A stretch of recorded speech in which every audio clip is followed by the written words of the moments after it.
Bonjour à tous, veuillez vous inscrire pour recevoir nos nouvelles quotidiennes.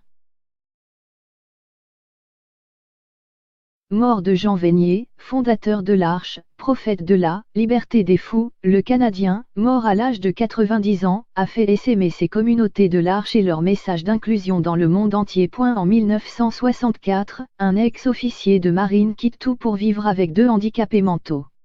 Depuis, le Canadien Jean Vanier, mort dans la nuit de lundi à mardi 7 mai à l'âge de 90 ans, a fait essaimer ses communautés de l'Arche et leur message d'inclusion dans le monde entier.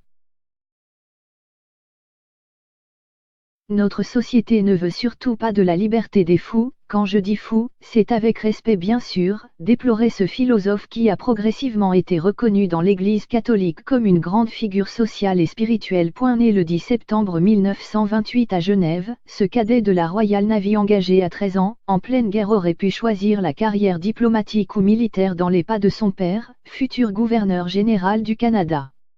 Il optera pour des études de philosophie et théologie, jusqu'au professorat.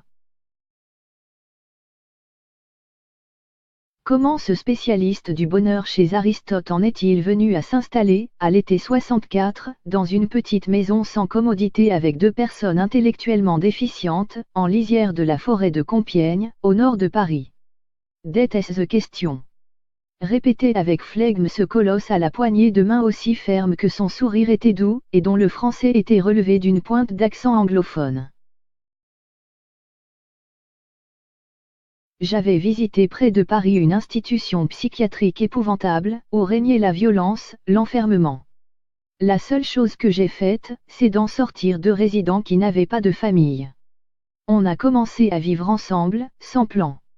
J'accepte l'idée que c'était fou, confié en 2014 à l'agence France Presse, AFP, celui qui, déjà, avait quitté la marine sans but précis, sinon celui de « suivre Jésus ». Autour de la première communauté, la solidarité locale s'organise même si, dans un premier temps, Trolley-Breuil-Oise, craint de devenir « le village des fous ».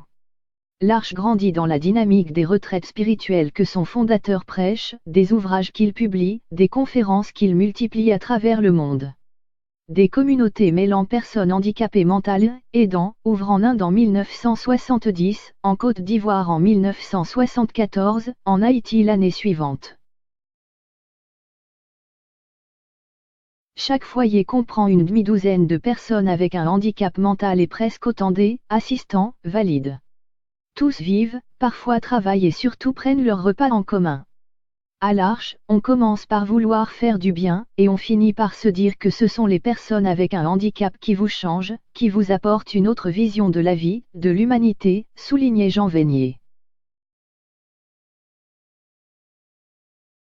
Aujourd'hui, l'organisation non gouvernementale compte plus de 150 foyers sur les 5 continents.